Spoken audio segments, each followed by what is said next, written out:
All right, well, why don't we go ahead and cover today. So good afternoon, everyone. Thank you so much for joining us and welcome to ARCCA's first learning session of the year on financing infrastructure through resilience funds. My name is Julia Kim and I'm with the Local Government Commission and I will be the moderator for today's webinar. We have an exciting agenda for you today. We'll start off with a quick overview of the Alliance of Regional Collaboratives for Climate Adaptation, or ARCCA. Then we'll move to the featured presentation on financing infrastructure through resilience bonds with Shalini Vajhala of Refocus Partners. Following the presentation, we'll open up for a brief discussion on the featured topic with ARCCA Executive Committee members who are on the line. Then I'll be fielding questions from the audience. And before we get started, I wanted to go over a few logistics. So everyone will be muted except for our panelists. Due to the large number of participants, we ask that you type your questions into the question box, and I will be summarizing those questions during the Q&A portion following the presentation and discussion. Any of the questions that we don't have time to get to, we'll ask the presenter to respond to after the webinar, and we'll make those responses available on our website along with a PowerPoint presentation. The webinar will also be recorded, and a video link will be made available. So I wanted to provide some background for folks who may not be familiar with ARCCA. We are a network of regional collaboratives in California, coordinating and supporting climate adaptation efforts in each region represented, as well as statewide. Our current members include the Sierra Climate Adaptation and Mitigation Partnership, the Capital Region Climate Readiness Collaborative, the Bay Area Regional Collaborative, the Los Angeles Regional Collaborative for Climate Action and Sustainability, and the San Diego Regional Climate Collaborative. And you can see that we really like our acronyms here because the names are quite long. We've also been working with the organizing committee of the Central Coast Regional Climate Collaborative to provide guidance and resources during their formative stages. And the Local Government Commission serves as the fiscal sponsor and coordinator for ARCCA, and the Governor's Office of Planning and Research serves as an ex officio member on the Executive Committee. And together, ARCCA's member regional collaboratives encompass over 80% of the state, and our primary functions include engaging in state policymaking to advance adaptation in California and providing mechanisms for best practice sharing and collaboration to advance local efforts to build resilience. I also want to quickly point out a few of our ongoing and new initiatives as they may be helpful to you. We're working with two fellows in Civic Spark, which is Governor Brown's Initiative AmeriCorps program to build capacity of local governments to respond to climate change. The fellows are working on developing a roadmap to provide support to local jurisdictions to comply with SB 379, and also to develop a white paper to advance the urban-rural connection and adaptation planning. And we're working closely with Sierra Camp on that project as well. We're also supporting two natural gas regional adaptation studies and two research projects on overcoming institutional and financial barriers to adaptation. And we also maintain a calendar of adaptation-related events, and you can find that online. It's on the main header on our menu. If you have other adaptation-related events that you'd like to see on this calendar, you can send that to me, and I'll make sure that gets added. We also have a legislative tracking page for adaptation-related bills in this legislative session. And all of this information and more is available on our website that's listed below. And now it's my pleasure to introduce the featured speaker for today's learning session. Shalini is the founder and CEO of Refocus Partners, a design firm dedicated to developing integrated resilient infrastructure solutions and innovative public-private partnerships, including the Reinvest Initiative and the Rebound Program. Prior to starting Refocus, Shalini served as special representative in the Office of Administrator Lisa Jackson at the US EPA, where she led the US-Brazil Joint Initiative on Urban Sustainability, EPA Deputy Assistant Administrator in the Office of International and Tribal Affairs, and Deputy Associate Director for Energy and Climate at the White House Council on Environmental Quality. She joined the Obama administration from Resources for the Future, where she was awarded a patent for her work on the Adaptation Atlas. And Shalini received her PhD in Engineering and Public Policy and a bachelor's degree in Architecture from Carnegie Mellon University.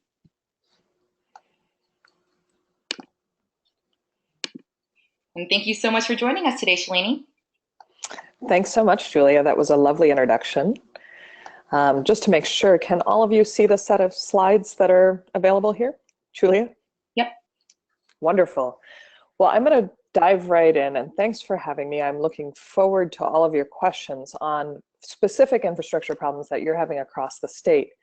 But I want to focus today specifically on the problem of financing resilient infrastructure systems. And I'm going to do this talk in three parts. The first is to give you an example of what makes resilient infrastructure different.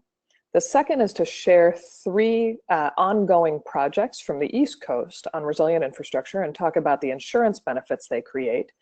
And then finally, to dive into how we developed a new model for financing these types of projects through a mechanism called a resilience bond. So all of you are well aware of the high cost of infrastructure failure. This is an image from Hurricane Sandy on the East Coast back in 2012.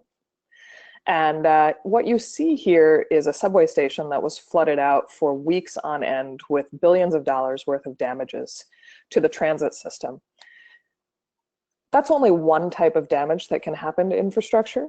These images here are actually from a water main break in the city of LA, and these are from UCLA's campus. And what you see are two parallel examples of infrastructure issues that create not just disruptions in the actual system that they occur in, but also widespread ripple effects that affect all sorts of other systems where streets are closed, businesses disrupted. So what I want to focus you on today is actually an underrepresented part of the infrastructure discussion. Normally, when you talk about infrastructure, you focus on the services that are provided and the revenues that can be produced from those services. So whether you're in the water sector and you're looking at water service delivery or sewer service delivery and rates that you would charge for that, or in the electricity sector and looking similarly at rates and service delivery, what I want you to focus on here are the costs that are saved by having well-functioning public infrastructure in place. Oops. So I want you to think about infrastructure as a financial risk reduction. So when public sector infrastructure works really well and protects residents and other assets, it actually measurably reduces risk. These types of infrastructures include everything from flood barriers to seawalls, to any kind of protective measure you can imagine, from flood, drought, fire, earthquake, you name it. So we're talking about the whole gamut of any type of system that makes operations more robust, more continuous, and safer over time. And so the value of these kinds of investments that all of you consider every day are that not only are public sector assets and services and people safer, but what you might think less about is that insurance companies also lose less money. So I want to say this again because it's incredibly important. When a city is well protected by a seawall, for example, when you have a storm and the community is hit, but an area wasn't flooded, you have insurance companies that don't lose money. This is incredibly important because it's a financial value that's rarely captured when we talk about designing better public infrastructure for resilience and adapting to climate change. And it's also incredibly important because many of those infrastructure systems are difficult to finance and build. So what I'm going to focus on today are three example projects that will show how capturing this value is possible and how it can extend to the types of projects that each of your regions are also considering.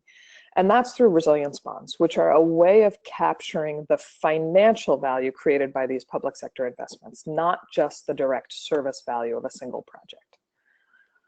So let me give you three examples from an initiative that we at Refocus designed and led for 2 years with 8 cities across the US.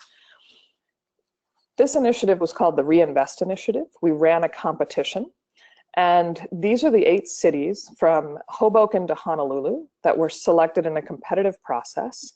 And our goal in working with each of these cities was to, in 18 months, design and develop a financing strategy for a $100 million plus system of infrastructure that would leverage private funding and set up each city with an implementation plan for its respective infrastructure needs. So I'm going to share the examples from Hoboken, Norfolk, and Miami Beach that we used to design the resilience bond model. The first example from Hoboken, Hoboken is a tiny city directly across the river from New York City. It's exactly 1 square mile. And during Hurricane or Superstorm Sandy, there were over 12 feet of standing water in the city. And what you see here is a flood map that shows that the city is essentially shaped like a small bowl. And very little of the city was spared from the flooding during that storm. So what they came to us with in the Reinvest initiative were a huge set of urban challenges. They were looking at issues of local flooding, even in a 1 or 2 year rain event, sea level rise along the river's edge, and massive storm surge coming into the city and then being very difficult to remove during hurricane events. So what we developed for the city of Hoboken was an innovative solution for a parcel of land, an old industrial parcel, to create a layer cake of infrastructure. And that layer cake included 3 parts. From the bottom up, we included what's essentially a bathtub, a large chamber to capture stormwater and hold combined sewer overflows. Above that, we integrated an underground parking structure. So this combined a revenue generating system with a flood mitigation infrastructure to help with the financing. And on the surface level of this 6-acre site, we combined in designs for green infrastructure and a recreational space. So ball fields, playing areas that could serve as a sponge for smaller rain events and prevent flooding in city streets and also in adjacent properties. Basement flooding is a huge issue in this area, but also in major facilities like the hospital. So this structure was one that we did all the conceptual design for. The city, through this initiative, received its first phase of financing of $20 million to implement the project. But what we realized was we were creating huge value for Hoboken, but also for the utility and local insurance companies, because we were preventing an enormous amount of flooding through this project design. But we had very little way of capturing that with retail insurance. So we started thinking about how do you gather those insurance savings up and bundle them up in a meaningful way. So I want you to keep this project in mind. I'm going to highlight 2 more projects. The second project, completely different example, is the city of Norfolk, Virginia, which is a port city in central Virginia. And Norfolk is also very low-lying. It's a 400-plus-year-old city, established actually before the US, they will like to point out. And their biggest challenge is sea level rise and surge-related flooding as well. And what we developed for them, because their coastal areas are a huge part of the tourist industry, but also part of port access, was a set of flexible flood barrier solutions combined with green infrastructure, also to reduce the losses and damages from flood risk. What you see here is what's called a self-closing flood barrier that essentially gets pushed from the bottom up as water levels rise to protect all the assets behind the wall. And then the wall simply sinks down as the water levels retreat. So it's a really interesting solution that preserves view sheds, protects access to the rivers and the shoreline, but doesn't leave the city open like a sieve during flood events. The final example project, and these are all to anchor you to the issue of how resilience bonds work, was a design for retrofitting the seawalls of Miami Beach, Florida. So the city of Miami Beach it's a barrier island city, and they have 63 miles of seawall. This is a tiny city with tons of inlets and channels. And the seawall, I want you to think of this not as a barrier out in the water, but a seawall that's actually holding up properties. What we developed for Miami Beach was an entire strategy to do a 15-year retrofit of their seawall, financed in part with tax increment financing, but also through the insurance savings for properties along Miami Beach. And the insurance savings here are tremendous because residents of the city of Miami Beach, city staff were watching their property insurance bills increase by 200 to 2,000% in a few year period. And so this was incredibly important to show how we could reduce flood and storm surge risk. So these three projects are examples of types of resilient infrastructure that are creating benefits far beyond the public value and investment that typically goes into these projects. So I'm sure many of you are familiar with ecosystem services, the broad set of benefits that go with large resilient infrastructure investments. We're trying to capture a very specific slice of those benefits through this new mechanism called a resilience bond. So I'm going to walk you through how this works. But what I want you to think about are first, why this is important for the types of projects I described. And then second, how combining insurance with infrastructure can help get a win-win on both sides to protect communities and build local and regional resilience. So the challenge is, when we talk about anything from Hoboken's bathtub to Miami's seawall, financing these projects is incredibly challenging, and typically they're funded purely with public funds. The reason is because the benefits of these projects are rarely linked to direct revenue. So we combined infrastructure systems like parking and flood mitigation for Hoboken to generate revenues, but a seawall doesn't generate a rate of return. What it does is prevent a loss. So if you think about it as success is something that doesn't happen. The storm hit, but the community wasn't flooded. The earthquake hit, but the building didn't fall down. What you're actually trying to capture as value here is something that didn't happen. So the opportunity is to look for who would lose money if that event happened, and to focus on that industry as the stakeholder for your financing. In the case of all of the city projects that I shared with you, the biggest beneficiaries of these projects are the insurance industry and insurance sector companies. And that's because when cities protect themselves, insurance companies and their policyholders are less likely to experience aggregate losses. That's when you have a huge set of cascading failures that really stretch an insurance company's balance sheet. So what I'm talking about here is taking a project, combining it with insurance that's already in place, and generating a rebate for resilience. So think about this like a life insurance policy for a city or a region. In life insurance, if you quit smoking, your premium goes down. Now imagine your city, your region, with a set of resilient infrastructure projects in place that are the equivalent of the same kind of risk reducing measure. As long as you can measure the benefits, then you can capture that value in terms of a reduced premium. So let me walk you through how it works in a resilience bond. Resilience bonds are a variation of a catastrophe bond. A catastrophe bond is a type of insurance policy. So I want all of you to think about these as insurance contracts, not as municipal bonds. These are insurance instruments that do not sit on a city's balance sheet. They don't affect your debt limit or your credit rating the same way municipal bonds would. They're simply an insurance contract. So you're a policyholder, whether you're with a transit authority, whether you're with a utility, or whether you're with a city or a state. Typically, all of those entities have property insurance. They're required to hold property insurance, and so you would have a policy. Some of that property insurance may cover catastrophic events.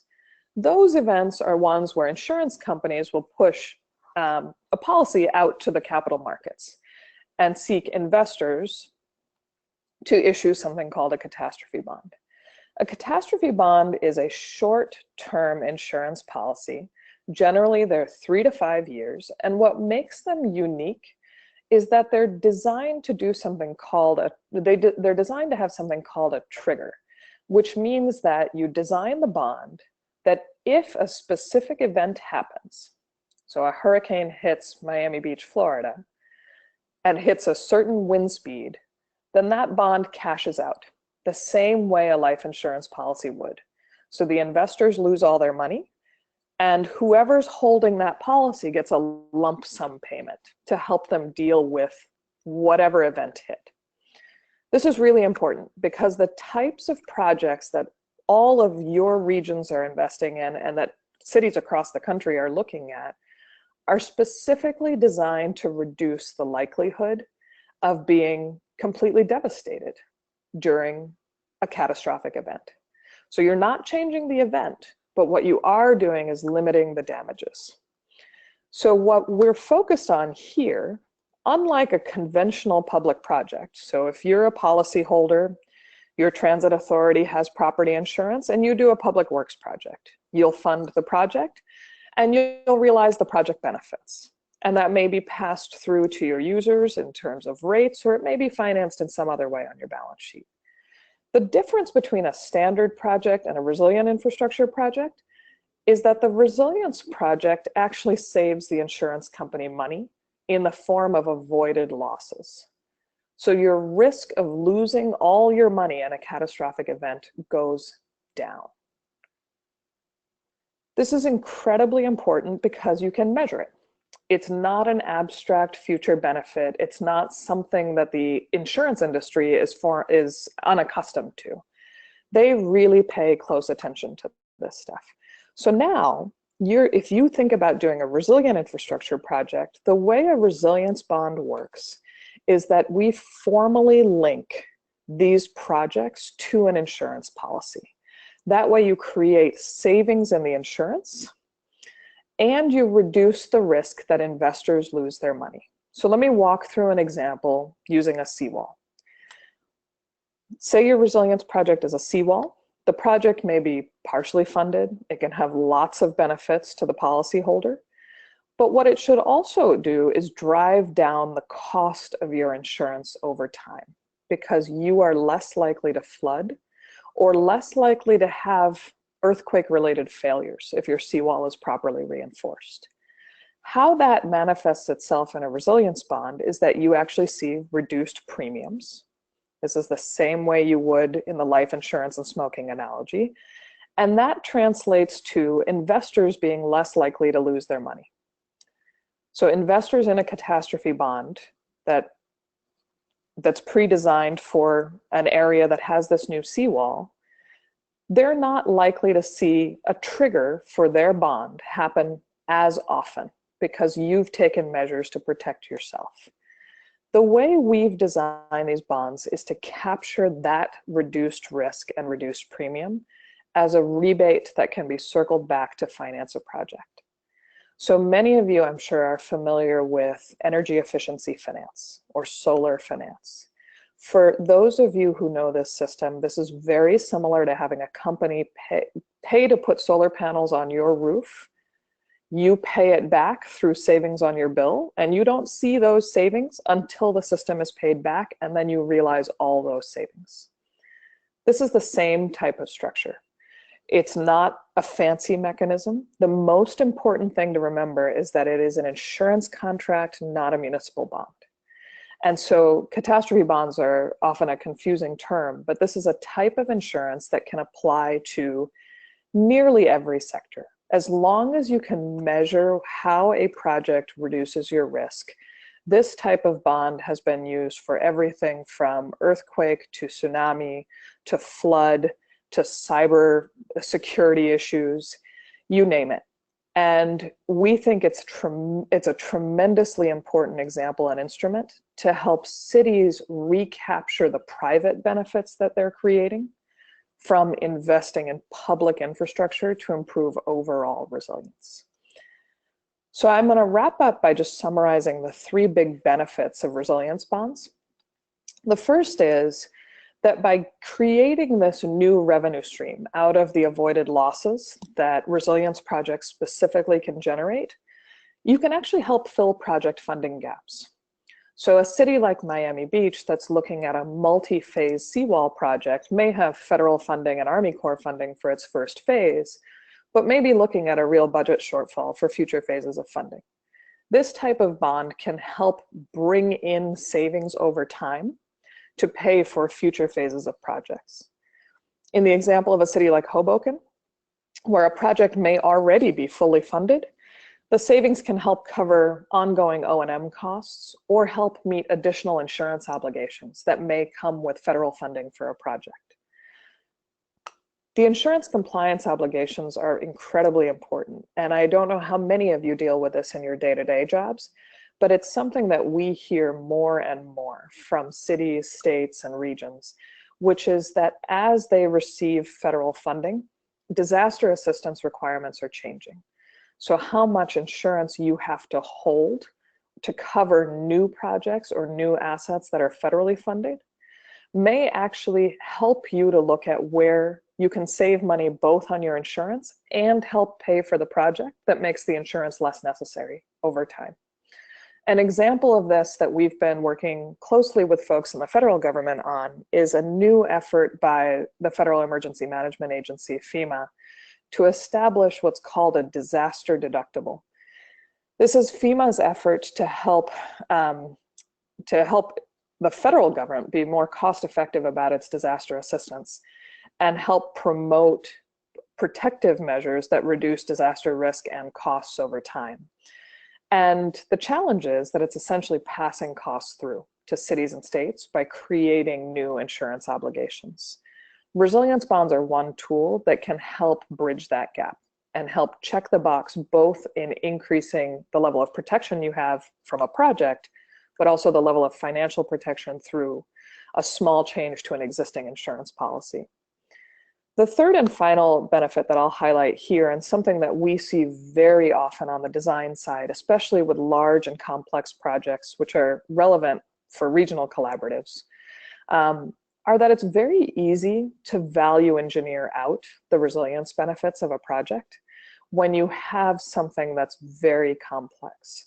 So for example, we've seen it over and over again where cities that are pursuing coastal protection measures, everything from wetlands and mangroves to engineered seawalls, end up in negotiations and public meetings trying to set the height of the seawall based on public opinion rather than the level of risk reduction that the wall actually provides. And this approach to being able to provide a financial value to each inch or foot of protection for our, the extra acre of mangroves is incredibly important to being able to have a robust public discourse about the value of a project, not just about the cost of a project. And so these three things are what we see as the cornerstones for why resilience bonds can be a really important public finance tool for resilient infrastructure. And they also are the cornerstones for making sure these infrastructure projects get implemented and implemented well over time.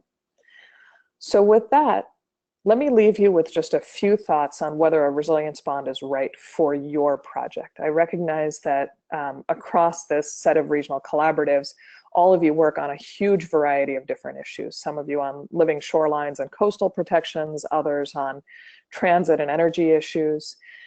Resilience bonds aren't right for everything.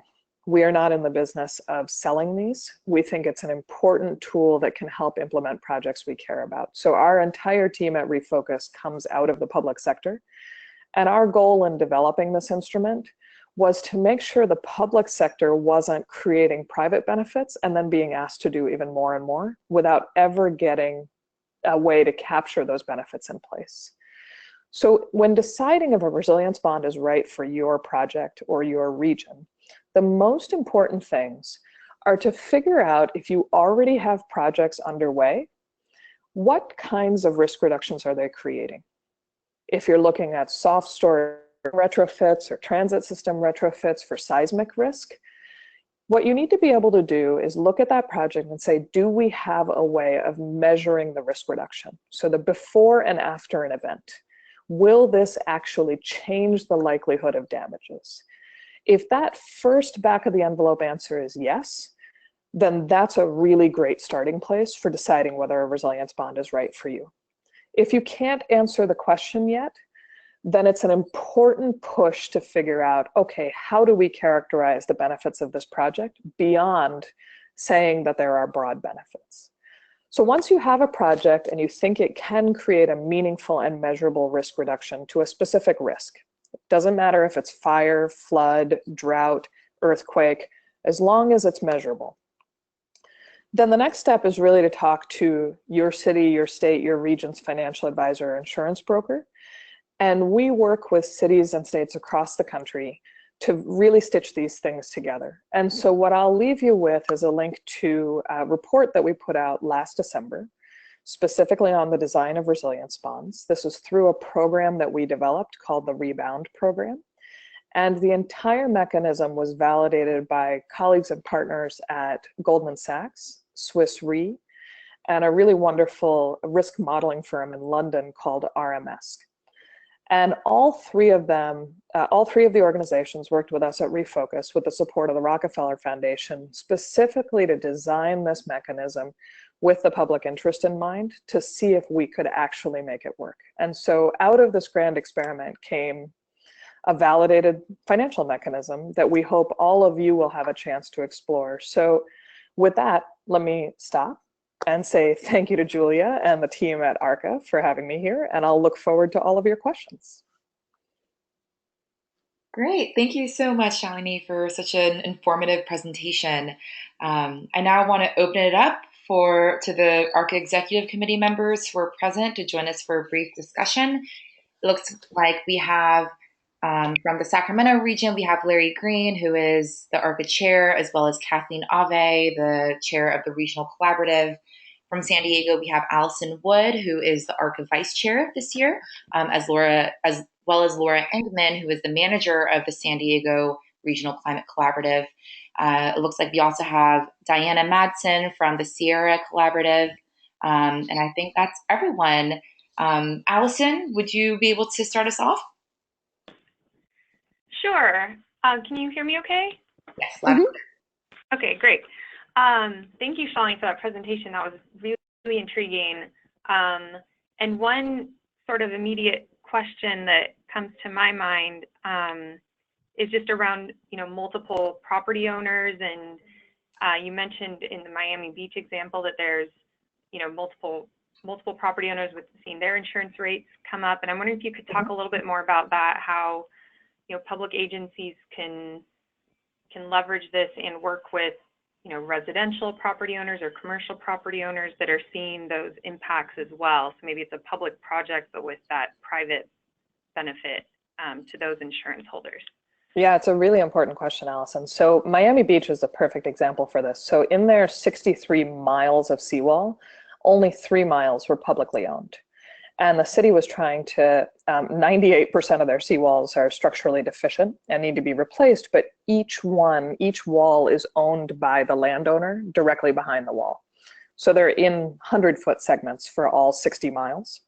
Right. So what we actually did with the city was put together a strategy because we knew the city wasn't going to be able to mandate retrofits in a way that would create anything but a patchwork quilt, right? It doesn't help if every property owner does their 100 feet, but all the seams are really weak between properties.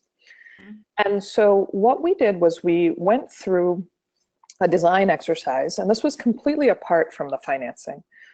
We said the most important and cost-effective thing the city could do is actually engage property owners to voluntarily sign up to have their segment of seawall retrofit.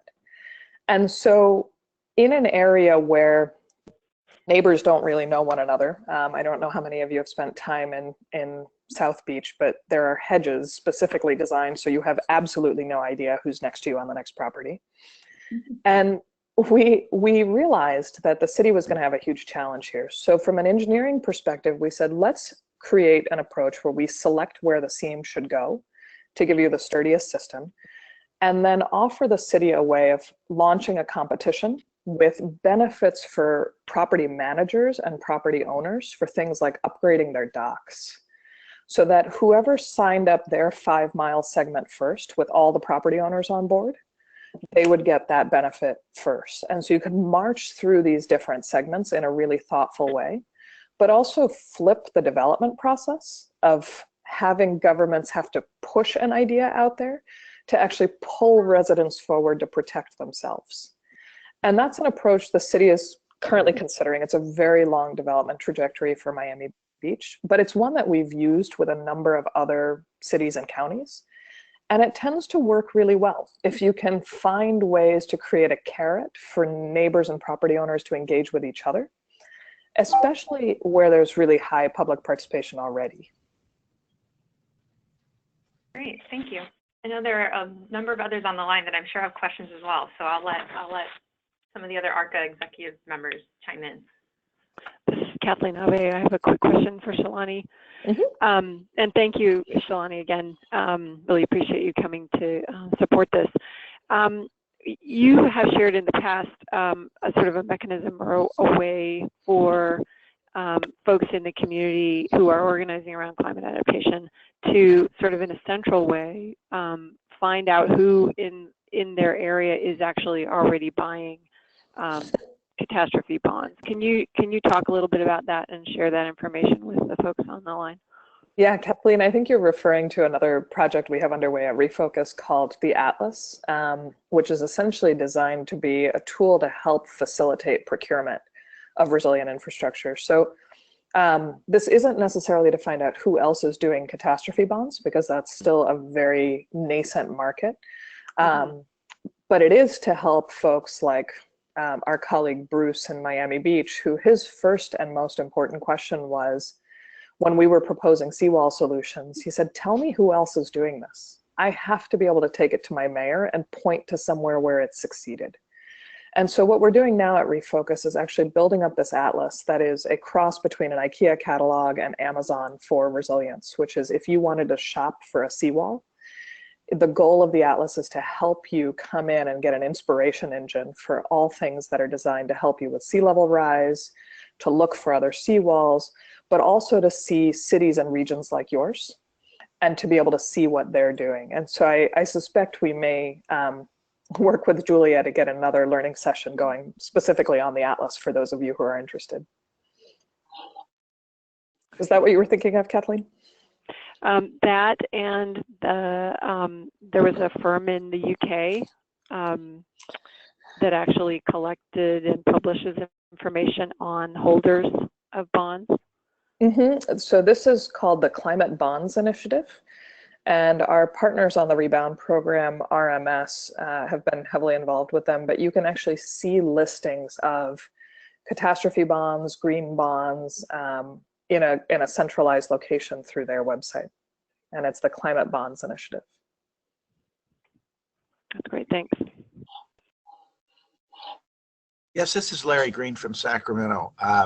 I thank you so much for being on this call. This is very interesting. I had a question as to whether this is only applied to infrastructure projects or if it could be applied to some other kind of a project that reduces risk. We have a local example of a program that's designed to train and implement a set of doable key actions that small businesses could take to help them recover quickly as a small business from a disaster. It would be things like having some planning ahead, having your accounts receivable offsite, and 4 or 5 things that they could do. And also, I think there was a program in New York like this that linked them into a database and made them, if, for example, a flood happened in our area here, somebody that had linked into this program would already have done what they needed to do to recover quickly in say a week, rather than having to take months to find this stuff or maybe never find it again. Larry, I'm so glad you brought up that example. It's very much what we're focused on in this year of work under the Rebound program. And the opportunity for that kind of project that's different than a traditional hard infrastructure project or a natural infrastructure project is to look at the reduction in business disruption risk. So when a small business recovers faster, you have a supply chain effect for business disruption. And that type of risk is something that can be modeled by the financial industry. Right now, our constraint on really designing effective resilience bonds is how well the financial industry understands and models these risks and how well they can model the risk reduction.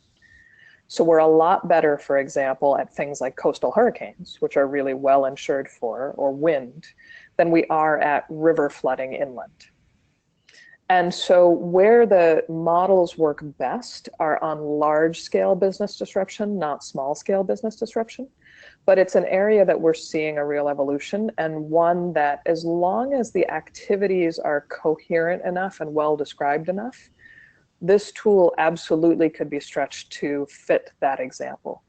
We're pretty cautious about it because you definitely don't want to see these things out there in ways that are just hawked as insurance products that add costs to a local balance sheet. But it's one that I'm optimistic, if the programs are large enough scale of the type that you described, there's a really meaningful way to apply them, not just to infrastructure, but also to service-based risk reduction. And where I think we'll see the biggest benefits are in the public health sector, in emergency response. So can we follow up with you on that question? Yes, definitely. Mm-hmm. Yeah, absolutely. This is Laura with the San Diego Collaborative. How are you? Doing well. Hi, Laura. Hi. Thank you so much for that presentation. I had a question that relates to how you think that projects would line up for this type of funding or this type of approach in terms of timeline. So, I mean, seawalls are one example, but I think that one of the hardest things that we're trying to figure out how to support and fund is really like more natural green infrastructure solutions. And part of that is because the return on investment is a little bit further out. Mm-hmm. And so it may be more money up front than a seawall, but hopefully that pays itself off over time in terms of the reduced impacts and maintenance and having to rebuild seawalls every 10 or 20 years. So I don't know if you have thoughts about whether this type of approach is better for longer term investments, shorter term. What you mentioned something about the catastrophe term being more like 3 to 5 years. So I wasn't exactly sure what that meant. So it's a really important question, Laura. The answer is that there does need to be a different approach for natural infrastructure than engineered hard systems. So a seawall versus a living shoreline. But the resilience bond model works for both. The way that we would think about, for example, a living shoreline is to do a program of resilience bonds. So you issue these things like insurance policies, you would just renew them every year or every 3 years, depending on the term. And the way we would structure the benefits are to look at the lifetime of the asset and how long into the future the risk reduction is likely to extend. And the real challenge with the natural infrastructure is less about the timeline or how far into the future the benefits are. It's really how certain the risk reduction is. And that's where things get pretty squishy. In terms of the ecosystem modeling to show, for example, decreased wave height or reduced salinization. And that's when we get into much more complexity on the data side. And that's generally what the higher bar is for natural infrastructure, is to be able to really show the risk reduction in a way that the financial industry will trust. But overall, both types of projects are absolutely well suited to this, and where we see the best outcomes are when you have blended solutions of a living shoreline plus an engineered solution for an area where there might need to be a higher level of protection or a higher guarantee of protection. Does that make sense? Yeah, sorry, I muted myself. Yes. Great. And I do want to make sure we get to some of the questions that I've been getting through the question portal. So we have a question from Matt Armsby, I believe from the Resource Legacy Fund. And he asks, many coastal engineers or scientists would argue that seawalls, for instance, are not always the best solution for enhancing resilience. What are some strategies and opportunities for working with bond developers to ensure bond funds can be directed toward projects that reflect best science and practices? Um, that's a hard question. So I'm going to give a partial answer because there's no good one-size-fits-all answer. One of the biggest challenges with resilient infrastructure, and the question that Kathleen had asked about work we're doing to help people identify appropriate solutions, is that there's really no right answer. And so we work with a number of enormous engineering firms up and down the US, and they tend to default toward the familiar solutions, which are often things that we've already built, like seawalls, that may not provide the best protection. So what we've found as the best approach to really ensuring the design integrity of projects is to work with firms like the catastrophe modeling firms. So even before you get to the design of a financial mechanism, to really figure out, does this project produce the benefits that it says it does? And it's a nice way to check against the traditional engineering analyses that would go into project design, because it really does come from a completely different perspective on, if you have a wall that performs to this standard, is it likely to generate a reduced expected loss? So we tend to work the problem backward in identifying preferred alternatives, but it's an important question that we always keep at the forefront of our design work, because it's so easy to get locked into what's familiar rather than what's most useful for the community served. I realize that's a fluffy answer to a really big question. So I'm happy to follow up for that respondent as well. Great, thank you. We have another question from Joey Wall, who's with the California Natural Resources Agency. And he asks, what opportunities are there for California state government to expand access to these products for local governments and other groups?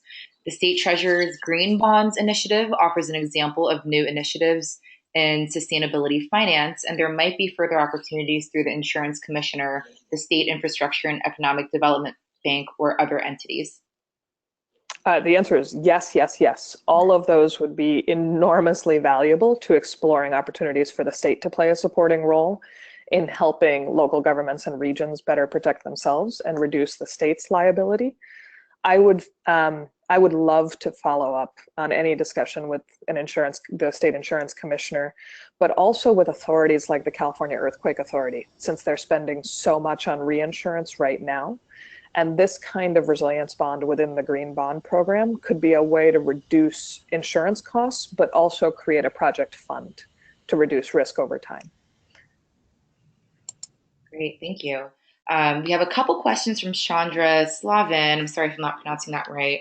And she asks if there are any West Coast examples that you could share, just namely because the California Coastal Act is generally not supportive of seawalls. And a secondary question, if ports are able to apply as well, or if it's really just focused on cities. The answer for ports is an absolute yes. So for the types of seawalls I'm mentioning are less controversial examples, and I'm not veering into the territory that's outside of California coastal protection statutes. So think, for example, about the seawall under the Embarcadero on San Francisco's waterfront. That's an exact parallel to the Miami Beach seawall. We do have West Coast examples, and there are some really great firms that are working on things like wildfire risk reduction and drought mitigation. But none of the projects are so far along that they're ones that I was comfortable sharing on behalf of open projects that we've got going. So I'm happy to have a follow-up conversation on that if it would be useful. But I think we are very, very interested in specifically earthquake risk mitigation and where it affects transit authorities, where you could disrupt entire systems. If you hit a domino that's going to take down many others. And that's where there are a ton of really great examples already out there from other firms, including modeling firms like RMS, AIR. There's a whole alphabet soup that we'd be happy to share. Fantastic. And a few more questions. We have one from Kelly Melanowski with the State Coastal Conservancy, and she asks, any examples of resilience bonds for green infrastructure or examples of successful demonstration of the reduction in flood risk due to green infrastructure? The city of Norfolk is working really hard on this, and there are a number of cities that are in the feasibility study phase of large-scale green infrastructure plans. We haven't seen great numbers that we trust at the scale required for a resilience bond issuance just for green infrastructure. And that's largely because you need such a high penetration of everything from porous pavement to street trees to bioswales, and getting the aggregate measurement of the avoided flood loss from those, the modeling just isn't very good. So it's something we're actually working on now with the entire state of New Jersey on green infrastructure systems through a competition with a number of communities that are dealing with combined sewer overflows. But unfortunately, we haven't seen really great numbers that give us confidence on scaling a resilience bond at the level of these kinds of insurance policies at this stage. It's something that we hope to see in the next couple of years. Fantastic. We have another question from Devin Middlebrook from the Tahoe Regional Planning Agency. Do you have any specific examples of bonds being used to fund stormwater or forest fuel treatment projects, more specifically ongoing operations and maintenance? Sorry, Julia, was that forest fuel treatment projects? Yes.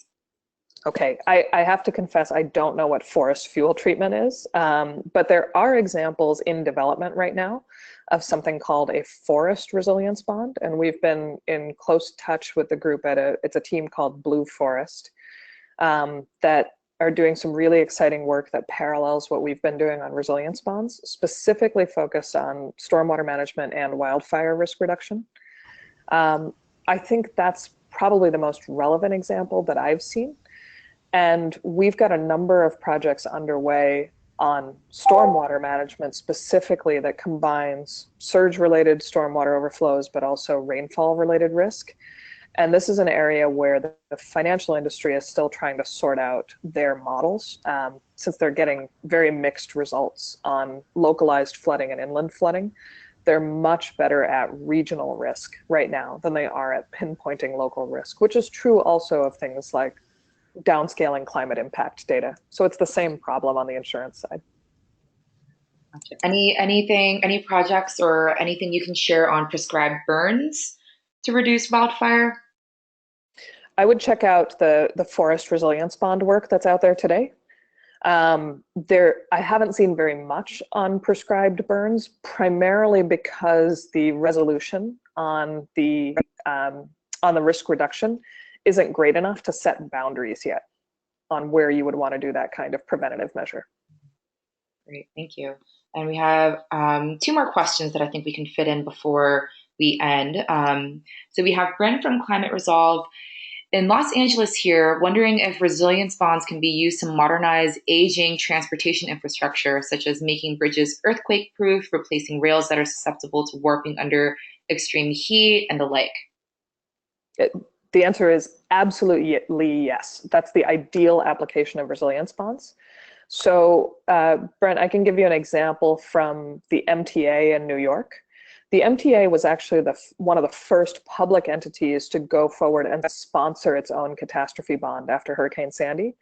And it did so because it actually couldn't get private insurance on the market. It was priced out of its own property insurance, and they were required to hold insurance for a variety of reasons, regulatory reasons.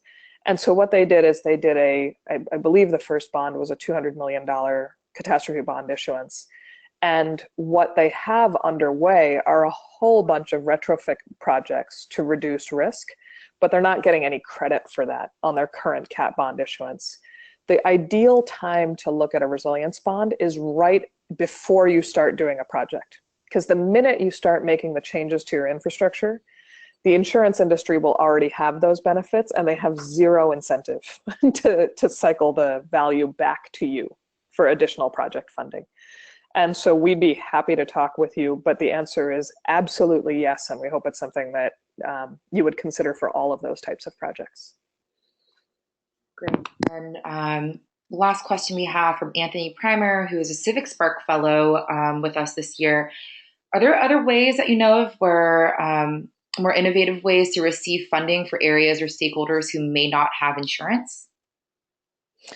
Yeah, this is a big one for us. And what we're focused on here, the reason we stepped up to the reinsurance industry level is specifically because of how many communities are uninsured or underinsured or dealing with subsidized insurance through something like the National Flood Insurance Program.